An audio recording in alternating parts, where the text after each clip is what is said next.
Hello everyone, welcome to our digital platform Gurukul academy. आज हम पढ़ने वाले हैं इकोनॉमिक्स के सेकंड चैप्टर के बारे में, जिसका अपना हेडिंग है sector of Indian economics. Sector of Indian economics, इसके बारे में हम आज पढ़ने वाले हैं। ठीक है, पिछले हमने फर्स्ट चैप्टर के बारे में पढ़ा था, जो डेवलपमेंट के बारे में। आज हमारा दूसरा नया चैप्टर स्टार्ट किया हमने, सेक्टर ऑफ इंडियन इकोनॉमिक्स। ठीक है, तो इसके अंदर हम पढ़ेंगे कि कौन कौन से सेक्टर हैं इंडियन इकोनॉमी के, कौन क्या क्या है, ये सारी चीजें अपने इसमें डिस्कस करने वाले हैं। चलिए तो स्टार्ट करते हैं। पहले हम बात करें एक्टिविटीज। एक्टिविटी हम दिन प्रतिदिन बहुत सारी एक्टिविटीज करते रहते हैं। ठीक है, बहुत हर व्यक्ति अलग अलग एक्टिविटीज के अंदर बिजी रहता है। ठीक है, उसके आधार पर एक्टिविटीज को भी दो भागों में बांटा गया है। कुछ ऐसी होती है जो पैसे कमाने के लिए की जाती है, कोई एक्टिविटी व्यक्ति अपने फिजिकली या मेंटली सेटिस्फिकेशन के लिए करता है। तो इस तरीके से एक्टिविटी की हमने दो टाइप की हैं। पहला है इकोनॉमिक एक्टिविटी। इकोनॉमिक एक्टिविटी क्या होती है? इकोनॉमिक एक्टिविटी उसे कहते हैं activity which are undertaken to earn money, यानी सारी की सारी एक्टिविटी जो हम इनकम कमाने के लिए, मनी कमाने के लिए हम काम में ले रहे हैं, उसको बोलते हैं इकोनॉमिक एक्टिविटी। ठीक है, उसके बाद में हमारे पास में नेक्स्ट टॉपिक है नॉन इकोनॉमिक एक्टिविटी, यानी ऐसी activity which are undertaken only for the physical satisfaction without the object of earning money. यानी यहाँ पे ऑब्जेक्ट क्या नहीं है, अर्निंग मनी नहीं है, केवल ऑब्जेक्ट ये है हमारा कि हमें फिजिकली सेटिस्फिकेशन चाहिए और मेंटली रूप से हमें सेटिस्फिकेशन मिल जाए, उसको हम बोलते हैं नॉन इकोनॉमिक एक्टिविटी। ठीक है, तो इकोनॉमिक और नॉन इकोनॉमिक एक्टिविटी क्या होती है? देखिए, पहली एक्टिविटी है जिसमें हमारा ऑब्जेक्ट केवल और केवल ये होता है कि हमें अर्न करना है मनी। ठीक है, और दूसरे के अंदर हम केवल और केवल हम ये देखते हैं सेटिस्फिकेशन। यहाँ पे ऑब्जेक्ट क्या नहीं है, earning money not a object. ठीक है, उसके बाद में हम बात करें, अगर हम एक्टिविटी के आधार पर बेस्ड ऑन एक्टिविटी कि हमारे जो इंडियन इकोनॉमी के सेक्टर हैं वो कितने होते हैं, तो एक्टिविटी के बेस पर हमारे जो सेक्टर हैं वो हैं तीन। फर्स्ट है प्राइमरी सेक्टर, दूसरा है सेकेंडरी सेक्टर और थर्ड है टर्सरी सेक्टर। ठीक है, इन तीनों सेक्टर के बारे में हम अभी डिटेल से पढ़ेंगे। ठीक है, तो आपसे अगर एग्जाम में पूछा जाए कि एक्टिविटी के बेस पर हमारे इंडियन इकोनॉमी के कितने सेक्टर को कितने भागों में बांटा गया है, तो तीन पार्ट में इसको क्लासिफाइड किया गया है। ठीक है, तो पहला हमारा टॉपिक है अभी प्राइमरी सेक्टर। अब प्राइमरी सेक्टर क्या होता है? प्राइमरी सेक्टर के बारे में हम पढ़ते हैं। देखो, produce goods by utilising natural resources. यहाँ पे ध्यान रखना बच्चों, नेचुरल रिसोर्सेज, यानी प्राइमरी सेक्टर की बात आएगी तो वहां में ये वर्ड हमें देखने को मिलेगा, नेचुरल रिसोर्सेज। ठीक है, तो ऐसी produce goods by utilising natural resources, natural resources के प्रयोग के द्वारा हम जो भी प्रोडक्शन करते हैं, जो भी चीज प्रोड्यूस करते हैं, उन सबको हम क्या बोलते हैं? Primary sector. ठीक है, उसके उसके अंदर हम बात करें कौन कौन सी चीजें हैं, जैसे क्रॉप्स है, फसल है, डेयरी प्रोडक्ट है, आयरन है, जो मिनरल्स हैं वो भी हमें कहां से मिल रहे हैं? नेचर से। ठीक है, तो ये सारे के सारे किसमें आते हैं? प्राइमरी सेक्टर के अंदर। किसमें आते हैं? प्राइमरी सेक्टर के अंदर, यानी वो सारी चीजें जो नेचुरल रिसोर्सेज के रूप से हमें प्राप्त हो रही है, उन सबको कौन से सेक्टर में रखा गया है? प्राइमरी सेक्टर के अंदर।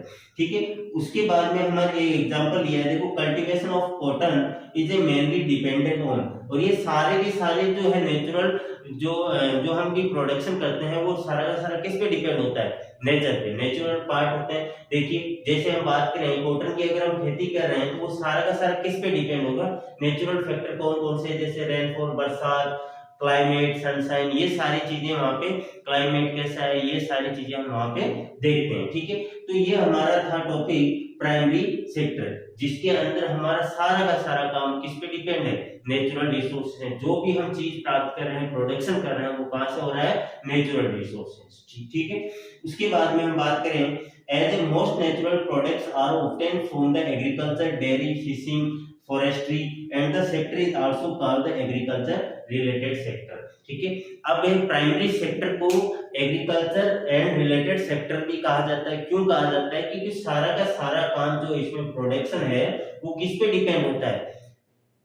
एग्रीकल्चर, जैसे एग्रीकल्चर है, नेचुरल प्रोडक्ट जैसे डेयरी है, फिशिंग है, ये सारा का सारा इसी से, नेचर से डिपेंडेंट है, ठीक है। तो इसको हम प्राइमरी सेक्टर को एग्रीकल्चर सेक्टर के नाम से भी जानते हैं, ठीक है। तो आपसे एग्जाम में क्वेश्चन आ सकता है 1 मार्क्स के अंदर कि एग्रीकल्चर सेक्टर कौन से सेक्टर को कहा जाता है, तो आपका आंसर क्या होना चाहिए वहां पे? Primary sector. और क्यों कहा जाता है, आपके पास रीजन भी है। अगर रीजन भी पूछे तो आप ये लिख सकते हैं, ठीक है। अब हमारा नेक्स्ट टॉपिक है सेकेंडरी सेक्टर।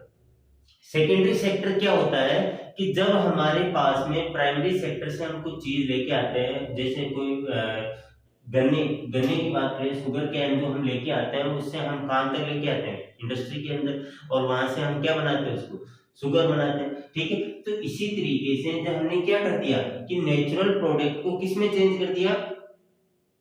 एक गुड्स के रूप में चेंज कर दिया, ठीक है। अब देखिए, its cover those activity under which natural products are changed into other form by the process of manufacturing। यानी हम मैन्युफैक्चरिंग प्रोसेस के द्वारा हम क्या कर देते हैं? उस नेचुरल प्रोडक्ट्स को एक दूसरे प्रोडक्ट या दूसरे गुड्स के रूप में उसको बना देते हैं। यानी हमारे यहाँ पे कौन सी प्रोसेस कर रहे हैं? मैन्युफैक्चरिंग। अगर हम यहाँ पे मैन्युफैक्चरिंग का काम कर रहे हैं, ठीक है, तो मैन्युफैक्चरिंग का काम करने के कारण यहाँ पे हम इसको क्या कह सकते हैं? मैन्युफैक्चरिंग और इंडस्ट्रियल सेक्टर भी कह सकते हैं। अब इंडस्ट्री के अंदर सारा काम होगा तो इंडस्ट्रियल सेक्टर भी होगी, ठीक है। अब हमारे पास में थर्ड हमारा जो है सेक्टर है टर्सरी सेक्टर। टर्सरी सेक्टर क्या होता है? इस सेक्टर के अंदर क्या प्रोवाइड किया जाता है? Sector which consist of a service. यानी ऐसा सेक्टर जिसके अंदर कौन कौन सी चीजें शामिल की जाती है? जो सर्विस प्रोवाइड की जाती है, ठीक है। तो कौन कौन सी सर्विस है, क्या क्या है, ये देखिए। This sector is considered as a link between the primary and secondary sector. ये हमें क्या प्रोवाइड करवाता है? लिंक बिटवीन, यानी प्राइमरी और सेकेंडरी। यहाँ पे हमने क्या किया? यहाँ पे प्राइमरी सेक्टर के अंदर हमने शुगर केन की जो खेती की है, उस प्रोडक्ट, नेचुरल प्रोडक्ट को हमने कहाँ भेज दिया? यहाँ पे सेकेंडरी सेक्टर के अंदर, उससे चीनी में शुगर बनाने के लिए, ठीक है। तो इस तरीके से जो हमारा यहाँ से यहाँ तक पहुंचने के लिए हमें ट्रांसपोर्ट फैसिलिटी की आवश्यकता पड़ी, तो वो सारी चीज इस तरीके से यहाँ से यहाँ तक हमने ट्रांसपोर्ट अवेलेबल करवाया। तो ट्रांसपोर्ट क्या है? एक सर्विस है। और यहाँ से यहाँ तक जो हम सर्विस प्रोवाइड करवा रहे हैं, तो ये क्या कर रहा है? इन दोनों के बीच में क्या प्रोवाइड करवा रहा है? लिंक, ठीक है। तो ये जो टर्सरी सेक्टर है वो क्या कर रहा है? इन दोनों के बीच के अंदर लिंक प्रोवाइड करवाता है। तो इन दोनों सेक्टर के बीच में लिंक प्रोवाइड करवाने वाली सर्विस जैसे ट्रांसपोर्ट है, कम्युनिकेशन है, ये सारी चीजें वो अवेलेबल करवाते हैं, ठीक है। इसके बाद में the activity performed under this category do not produce good themselves but they help in their production. यानी ये जो चीजें हैं यहाँ पे, ये जो इसके अंदर जितनी भी एक्टिविटी होती है वो सारी की सारी गुड्स तो प्रोड्यूस नहीं करती है, लेकिन फिर भी ये हमें क्या करती है? प्रोडक्शन में, यहाँ पे भी प्रोडक्शन में हेल्प करती है और यहाँ पे भी हमें प्रोडक्शन में हेल्प करती है, ठीक है। तो ये जो एक्टिविटियां हैं जो हमें क्या करवा रही है? यहाँ पे प्रोडक्शन के अंदर हेल्प प्रोवाइड करवाते हैं, ठीक है। इसके अंदर कौन कौन सी? जैसे ट्रांसपोर्ट है, कम्युनिकेशन है, स्टोरेज। अब जैसे फसल के लिए हमें कहीं रखने के लिए स्टोरेज की जरूरत होगी, तो हमने गोडाउन वगैरह तो और भी यहाँ पे अवेलेबल करवा दिया। तो इससे क्या होगा? यहाँ हम सर्विस प्रोवाइड करवा रहे हैं, प्रोडक्शन तो नहीं हो रहा है, लेकिन यहाँ पे क्या प्रोवाइड करवाई जा रही है? सर्विस प्रोवाइड की जा रही है, ठीक है। उसके बाद में हमारा नेक्स्ट टॉपिक है also include those, इसके अंदर टर्सरी सेक्टर के अंदर also include those service that may not help in the production of goods directly। इसमें वो सारी चीजें भी शामिल की जाती है जो प्रोडक्शन यूनिट की ना तो क्या कर रहे हैं? हेल्प कर रहे हैं, ना ही किसी चीज का प्रोडक्शन कर रहे हैं, लेकिन कुछ चीज वो कौन कौन सी चीजें हैं? देखिए, डॉक्टर है, टीचर है ना, ये सारी मनी लेंडर है, ये सारी चीजें हैं जो हमें क्या नहीं करवा रही है? सर्विस तो नहीं, गुड्स तो प्रोड्यूस नहीं कर रही, लेकिन उसके साथ साथ हमारी क्या कर रहे हैं? साथ में हेल्प कर रहे हैं, ठीक है। उसके बाद में और कोई भी ऐसी चीजें भी हो सकती है जैसे प्रोवाइड पर्सनल सर्विस। अगर हम एक पर्सनल सर्विस की बात करें तो वो भी किसके अंदर आता है, टर्सरी सेक्टर के अंदर। जैसे कौन कौन सी होगी, जैसे बार्बर है, कुक है, ये सारी जो सर्विसेज हैं वो किसके अंदर आएगी, टर्सरी सेक्टर के अंदर। ठीक है, उसके बाद में हमारे पास नेक्स्ट टॉपिक है service based on information technology. और भी ये जितने भी हम इंफॉर्मेशन टेक्नोलॉजी, जैसे एटीएम मशीन है, ठीक है, और कॉल सेंटर है, बीपीओ, ये क्या करती है कंपनियां ज्यादातर अपने एरिया जो है उसको आज एक्सपेंड कर रही है, इन्हीं के बेस पे कर रही है। ठीक है, अपने जो ऑपरेशन एरिया है उसको लगातार बढ़ा रही है, वो तो कारण क्या है इसका, यही है। ठीक है, तो ये सारी की सारी चीजें हैं वो किसके अंदर आती है, टर्सरी सेक्टर के अंदर। ठीक है, तो हमने यहाँ पे तीनों सेक्टर के, पहले हमने पढ़ा इकोनॉमिक एक्टिविटी क्या और नॉन इकोनॉमिक एक्टिविटी। तो वापस देखिए, इकोनॉमिक एक्टिविटी वह एक्टिविटी होती है जिसके अंदर हम क्या कर रहे हैं, हमारा ऑब्जेक्ट होता है अर्न मनी, पैसा कमाना। दूसरा है नॉन इकोनॉमिक एक्टिविटी, ऐसी एक्टिविटी जिसके अंदर हमारा कोई ऑब्जेक्ट नहीं होता अर्न करने का, क्या, मनी, लेकिन उसके साथ साथ हमारा ऑब्जेक्ट दूसरा होता है कि हम फिजिकली या मेंटली सेटिस्फिकेशन चाहते हैं। ठीक है, उसके बाद में हमने एक्टिविटी के बेस पे ही इकोनॉमिक सेक्टर को तीन पार्टों में बांटा। पहला है प्राइमरी, दूसरा है सेकेंडरी और थर्ड है टर्सरी सेक्टर। ठीक है, प्राइमरी सेक्टर को एग्रीकल्चर की सेक्टर कहा जाता है और इसको ये सारा का सारा प्रोडक्शन है वो किस पे बेस्ड है, प्राइमरी जो सेक्टर है वो किस पे बेस्ड था, नेचुरल रिसोर्सेज पे। ठीक है, उसके बाद में हमने पढ़ा था सेकेंडरी सेक्टर। सेकेंडरी सेक्टर में हमने क्या पढ़ा था कि इसमें क्या होता है, जो नेचुरल प्रोडक्ट्स हैं, नेचुरल प्रोडक्ट्स को हम क्या कर देते हैं, एक नए गुड्स के रूप में बना देते हैं। ठीक है, तो वो किस में आ गया,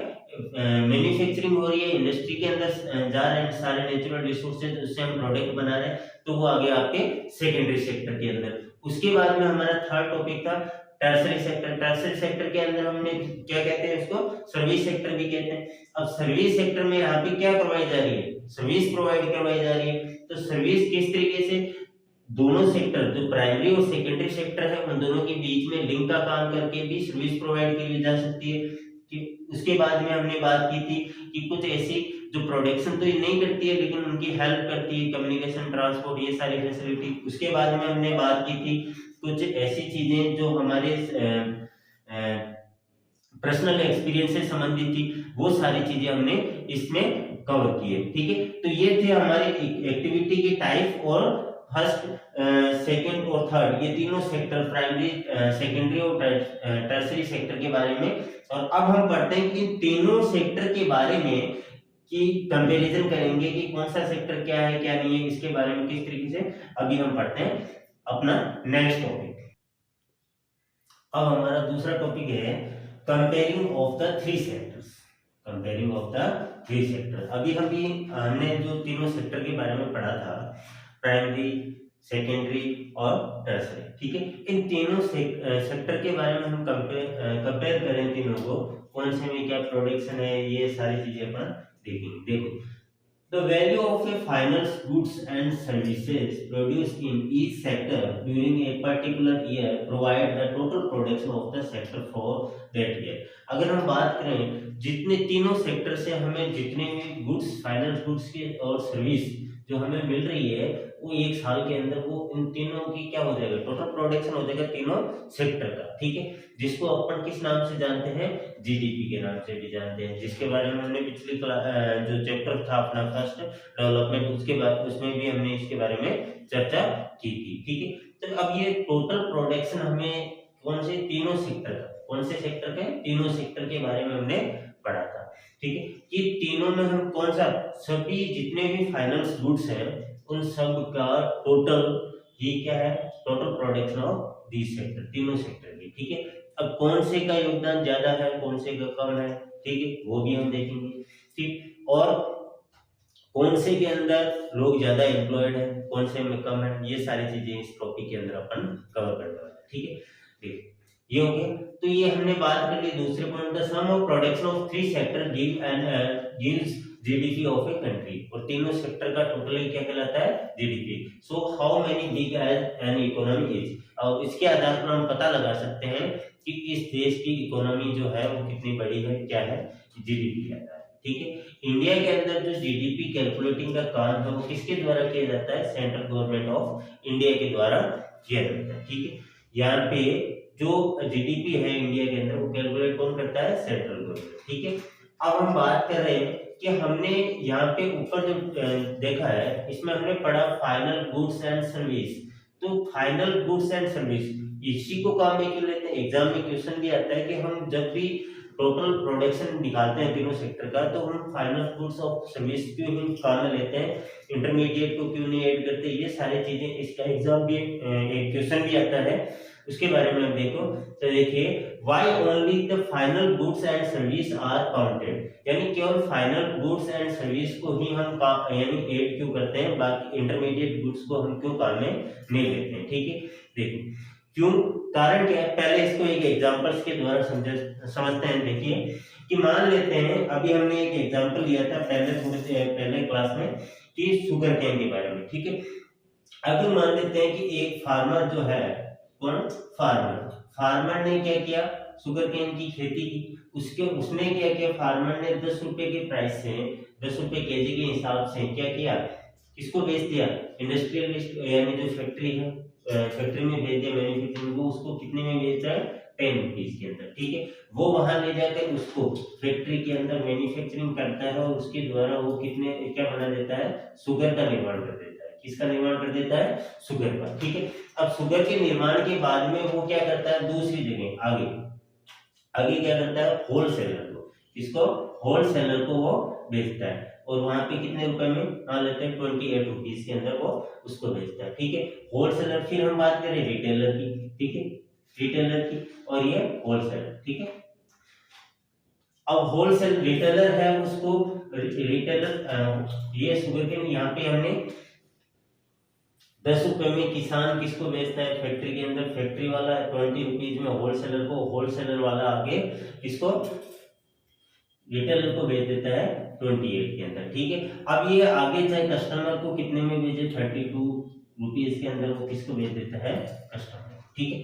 तो इस तरीके से अब हमने देखो कि जैसे हमने फाइनल गुड्स तो ये है जो कस्टमर दे रहा है कंज्यूम करने के लिए, ठीक है। तो अब बाकी ये सारी चीजें इसके अंदर ऐड हो रखी है, पहले से ही ऐड हो रखी है कि यहाँ पे हमने फार्मर ने मैन्युफैक्चरर को 10 रुपए में बेचा, 10 रुपए के बाद में मैन्युफैक्चरर ने होलसेलर को 20 में बेचा, फिर होलसेलर ने रिटेलर को 32 में बेचा, सॉरी 28 में बेचा, और रिटेलर ने किसको बेचा, इसको कस्टमर को 32 रुपीज के अंदर, ठीक है। तो इस तरीके से ये सारे के सारे जो इसके जो भी कॉस्ट लग रही है वो सारा का सारा इसके अंदर फाइनल गुड्स के अंदर ऐड है, तभी हम क्या काम में ले रहे हैं, फाइनल गुड्स ऑफ सर्विस की फाइनल वैल्यू, ठीक है।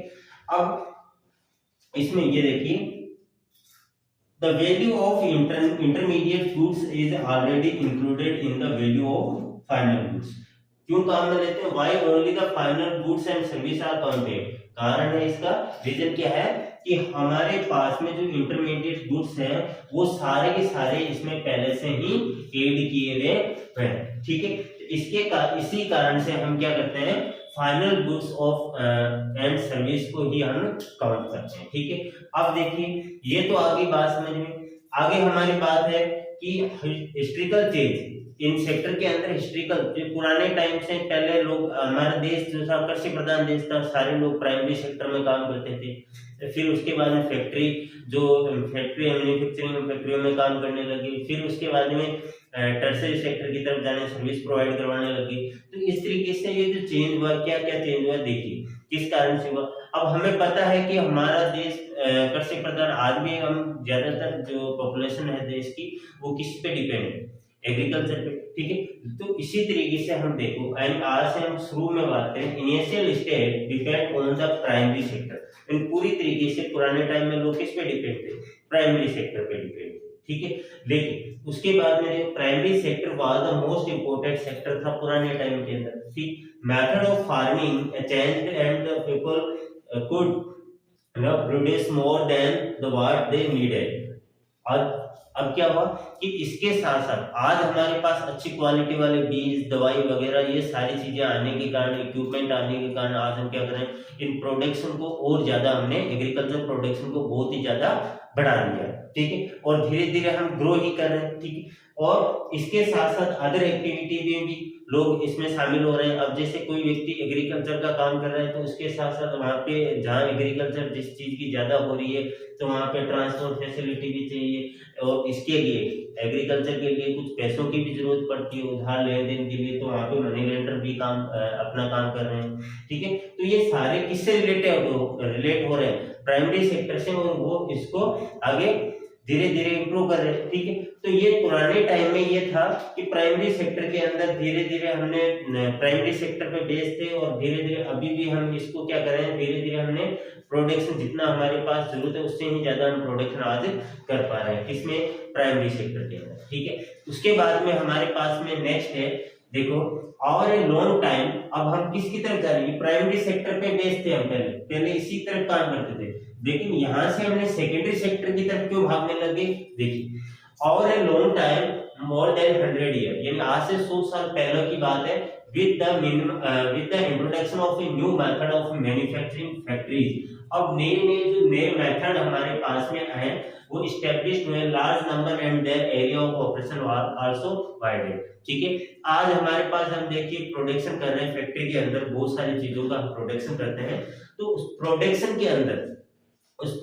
के अंदर हमारे क्या है कि हमारे पास नई नई टेक्निक आ गई, प्रोडक्शन के लिए नई नई चीजें आ गई, अब फैक्ट्री लगा रहे हैं, हमारे पास नई मशीन आ गई, ठीक है। तो इस तरीके से हमारे सारे लोग वहां पे जब फैक्ट्री की तरफ हम ध्यान ज्यादा दे रहे हैं, तो वहां पे लोगों को काम करने के लिए वर्कर की भी ज्यादा जरूरत पड़ेगी, और उसके साथ साथ हमें हमारा जो प्रोडक्ट बन रहा है उसको हमें सेल आउट करने के लिए भी हमें एरिया भी बहुत बड़ा चाहिए, उसको सेल करने के लिए मार्केट भी बनाना पड़ेगा। तो इस तरीके से वहां से लोगों को एम्प्लॉयमेंट ज्यादा दिख रहा था, तो लोग उसकी तरफ भागने लगे, किसकी तरफ, सेकेंडरी सेक्टर की तरफ, ठीक है। और दूसरा हम बात करें कि डिमांड मोर वर्कर, बात समझ में आ गई होगी। So who previously employed in farming activity began to work in factory, यानी जो पहले फार्मिंग के अंदर प्राइमरी सेक्टर के अंदर काम करते थे वो अब किसकी तरफ जाने लगे हैं, सेकेंडरी सेक्टर की तरफ, ठीक है। उसके बाद में people also began to use factory made goods as a these goods are cheaper. अब जैसे हमने जो कोई व्यक्ति हाथ से कोई चीज को बना रहा है, या मान लेते हैं कोई चीज है जो बनाने में काफी टाइम लग रहा है, तो उसको वो कितना क्या मिलेगा, महंगा मिलेगा, ठीक है। लेकिन फैक्ट्री के अंदर या मशीन के अंदर तो हम एक साथ बहुत सारी प्रोडक्ट्स के यूनिट्स एक साथ बना सकते हैं, क्वांटिटी बहुत ज्यादा हो सकती है, तो वो क्या होगा, सस्ता होगा, और जब सस्ता होगा तो लोग उसको ज्यादा काम में लेंगे। तो इस कारण से भी जब कोई चीज हमें सस्ती मिल रही है तो हम उसको ज्यादा खरीदेंगे, और ज्यादा खरीदेंगे तो भी लोग फैक्ट्री के अंदर फैक्ट्री का प्रोडक्शन बढ़ाना पड़ेगा, ठीक है। तो लोग भी उसकी तरफ किस तरफ जाने लगे, प्रोडक्शन की भी डिमांड, यानी जो गुड्स थे उनकी डिमांड ज्यादा बढ़ने लगी, तो और साथ साथ लोगों को सस्ती चीजें मिल रही थी, इस कारण से हम प्राइमरी सेक्टर से किसकी तरफ जाने लगे, सेकेंडरी। उसके बाद में so secondary sector become the most important sector in both employment के सेक्टर की तरफ से और प्रोडक्शन दोनों तरीके से। हम कौन सा सेक्टर इंपोर्टेंट, कौन सा सेक्टर इंपोर्टेंट हो गया, सेकेंडरी सेक्टर, ठीक है। In this way, shift observe in importance of economic activity from primary to secondary। तो हम प्राइमरी में कम और सेकेंडरी की तरफ ज्यादा भागने लगे, ठीक है। और अब बात करें कि अब ये तो हो गए फार्मिंग टू फैक्ट्री, ठीक है, लेकिन अब हम बात करें कहां से, यानी सर्विस की तरफ, सर्विस प्रोवाइड कर रहे हैं टर्शरी सेक्टर की तरफ कैसे हम जा रहे हैं, देखिए। In the past of 100 year, अगर हम बात करें आज से 100 साल तक की, तो इसमें 100 सालों की, तो a shift has also taken place from the secondary to service sector। अब सेकेंडरी से किस तरफ जाने लगे हम, सर्विस सेक्टर की तरफ। हमारे बात करें किसी भी डेवलप्ड कंट्री के अंदर, तो आज हर जगह में सर्विस की तरफ ज्यादा ध्यान दिया जा रहा है। The tertiary sector has now become the most important sector in the term of number of people employed in as well as the total production, ठीक है। तो अगर हम बात करें तो टोटल प्रोडक्शन के अंदर और साथ साथ एम्प्लॉयमेंट के रूप में हम कौन से सेक्टर की तरफ ज्यादा इंपॉर्टेंस दे रहे हैं आज, सर्विस सेक्टर को। अगर हम जीडीपी में योगदान देखें तो भी सबसे ज्यादा आज कौन से सेक्टर का, सर्विस सेक्टर का, ठीक है। अब हमने इस क्लास के इस टॉपिक के अंदर हमने क्या क्या पढ़ा कि एक तो हमने पढ़ा कंपेयरिंग ऑफ थ्री सेक्टर्स, ठीक है, और थ्री सेक्टर को कंपेयर किया, जीडीपी के बारे में हमने पढ़ा, उसके बाद में हमने ये पढ़ा कि हम फाइनल गुड्स को ही क्यों काम में लेते हैं, उसके बाद में हिस्ट्रिकल जो इसमें चेंजेस हुए तीनों सेक्टर में, यानी प्राइमरी से हम सेकेंडरी की तरफ जा रहे हैं, सेकेंडरी से हम फिर टर्शियरी सेक्टर के अंदर जा रहे हैं, तो ये सारा हमारे पास किस तरीके से हम जा रहे हैं, ये सारी चीजें हमने इसमें डिस्कस की। अब ये हम बात करें कि टर्शियरी सेक्टर की तरफ ही हम क्यों मुड़ रहे हैं, इसके पीछे रीजन क्या है, वो अभी हम नेक्स्ट टॉपिक हमारा वो यही होगा कि हम जो टर्शियरी सेक्टर है हम उसकी तरफ क्यों भाग रहे हैं, ये सारी अभी देखिए हमारा नेक्स्ट टॉपिक है टर्शियरी सेक्टर यानी इसका राइजिंग। अब हमने पढ़ा था हिस्ट्रिकल चेंज के अंदर, तो हिस्ट्रिकल चेंज में अब हमने प्राइमरी सेक्टर से सेकेंडरी सेक्टर की तरफ जा रहे थे, उसके बाद में हमारा सेकेंडरी से हम कौन से सेक्टर की तरफ, टर्शियरी सेक्टर की। अब टर्शियरी सेक्टर की तरफ ही क्यों जा रहे थे, उसका कारण क्या है, ये सारा एक एग्जाम में भी क्वेश्चन आता है कई बार कि ये जो rising importance of A tertiary sector in A production, ये हम इस टॉपिक को इस तरीके से अलग से देखिए, एक पूरा तरीका से हमने तैयार किया है। ये देखो पहला कारण क्या है कि हम टर्शियरी सेक्टर की तरफ क्यों जा रहे हैं, तो इसके पीछे क्या क्या रीजन है उसको हम इसमें डिस्कस करने वाले हैं इस टॉपिक के अंदर, ठीक है। देखो फर्स्ट पॉइंट है requirement of A basic service. अब हमारे पास में हर व्यक्ति की जो बेसिक सर्विस होती है, हेल्थ फैसिलिटी, एजुकेशन फैसिलिटी, ये सारी की सारी जो हमारी बेसिक नीड्स हैं, वो हर व्यक्ति को इन चीजों की सबकी जरूरत होती है, ठीक है। तो इन सभी चीजों की जरूरतों को, इन बेसिक नीड्स को पूरे करने के लिए, इन सभी रिक्वायरमेंट को कंप्लीट करने के लिए हमारे पास में क्या चाहिए, सर्विस सेक्टर जरूरी है, टर्शियरी सेक्टर जरूरी है, ठीक है। तो जैसे कौन कौन सी हॉस्पिटल है, एजुकेशन इंस्टीट्यूशन है, पोस्टल सर्विस है, पुलिस स्टेशन है, ये सारी की सारी बेसिक सर्विस जो है हमें जरूरी है। हमें जहाँ पे भी हम रहते हैं, जहाँ अपने जीवन जीने के लिए बेसिक सर्विस है जो हमें प्रोवाइड की जाती है, इस कारण से भी हम कौन सी सेक्टर की तरफ जा रहे हैं, टर्शियरी सेक्टर की तरफ, ठीक है। फॉर डेवलपमेंट, सेकंड है हमारा for development of agriculture and industry. अब हमने पहले भी हमने डिस्कस किया था पिछले टॉपिक के अंदर भी कि प्राइमरी जो एग्रीकल्चर और इंडस्ट्री सेकेंडरी सेक्टर है, उनको हमें डेवलपमेंट, उनका विकास करना है, तो भी हमें क्या चाहिए, सर्विस सेक्टर चाहिए। टर्शियरी सेक्टर कैसे, कि जैसे हम बात करें कम्युनिकेशन के रूप में, ठीक है, या इंश्योरेंस, कॉमर्स, अब जैसे और ये ट्रांसपोर्ट, वेयर हाउस। अब वेयर हाउस हमें जो हमें प्राइमरी सेक्टर के अंदर प्रोडक्शन है उसको गोडाउन चाहिए रखने के लिए, ट्रांसपोर्ट फैसिलिटी एक जगह से दूसरी जगह ले जाने के लिए, ठीक है।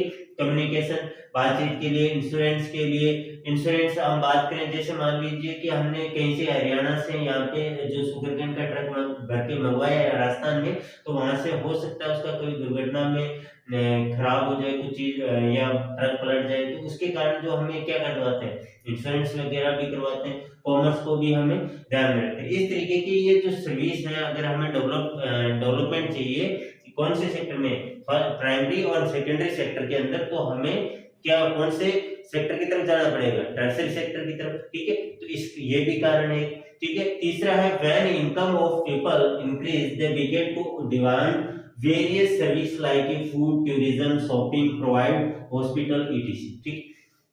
अब हम बात करें कि जितने भी हम बात करें, जैसे जैसे हर व्यक्ति आज देख रहे हैं कि जैसे जैसे इनकम बढ़ती जा रही है, उस तरीके से इनकम के बढ़ने के साथ साथ उसकी डिमांड भी बढ़ती जा रही है, ठीक है। जैसे वो खाने के रूप में हम बात करें, टूरिज्म के रूप में बात करें, शॉपिंग के रूप में, फिर प्राइवेट हॉस्पिटल। आज गवर्नमेंट हॉस्पिटल में जिसके पास इनकम अच्छी है, अच्छे पैसे हैं, तो वो क्या करेगा, गवर्नमेंट हॉस्पिटल में थोड़े ना जाएगा, वो दिखेगा कि अच्छे से इलाज वो प्राइवेट हॉस्पिटल में जाए। क्यों, प्राइवेट हॉस्पिटल वाले गवर्नमेंट हॉस्पिटल की बजाय अच्छी फैसिलिटी अवेलेबल करवाते हैं, ठीक है। तो इस तरीके से ये सारी चीजें वो अवेलेबल करवा रहे हैं, और इनकम, जब लोगों की इनकम बढ़ेगी तो उनकी क्या बढ़ जाएगी, डिमांड बढ़ जाएगी, और डिमांड बढ़ने के कारण भी कौन से सेक्टर को बढ़ावा मिल रहा है, टर्शियरी सेक्टर को, ठीक है। उसके बाद में हम बात करें, आज का युग जो है वो किस पे बेस्ड है, आईटी पे, इंफॉर्मेशन टेक्नोलॉजी पे, ठीक है। तो information and communication technology have become very popular. आज हर सेक्टर में बात करें,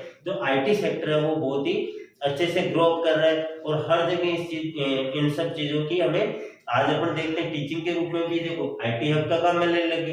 तो ये सारे तरीके जो हमारे पास काम में लेते हैं, इनके कारण से हम ये जो हमारा टर्सरी सेक्टर है वो ग्रो अप हो रहा है, और इसी कारण से जो GDP में प्रोडक्शन जो शेयर है तो सबसे ज्यादा टर्सरी सेक्टर का यही कारण है। ठीक है, तो एग्जाम में क्वेश्चन आ सकता है आपके 3 या 4 नंबर का कि इनमें से आप ये बताओ कि हम टर्सरी सेक्टर को ही ज्यादा इंपॉर्टेंस क्यों दे रहे हैं, इसका GDP में योगदान धीरे धीरे बढ़ क्यों रहा है। बढ़ सभी सेक्टर रहे हैं, ऐसा नहीं है कि प्राइमरी सेक्टर नहीं बढ़ रहा है, सेकेंडरी सेक्टर नहीं बढ़ रहा है या टर्सरी सेक्टर नहीं बढ़ रहा है, बढ़ तीनों रहे हैं, लेकिन ज्यादा GDP के अंदर हम बात करें योगदान जो है वो किसका हो रहा है, ज्यादा सर्विस सेक्टर का। अब प्राइमरी के अंदर भी बात करें तो प्राइमरी सेक्टर भी अपने जैसे अच्छे, आजकल हम बात करें अच्छी क्वालिटी के बीज वगैरह आने लगे, अलग अलग जो एग्रीकल्चर के लिए इरिगेशन फैसिलिटी अवेलेबल हो रही है। ठीक है, और उसके साथ साथ बहुत सी चीजें हैं जो हमें एग्रीकल्चर के अंदर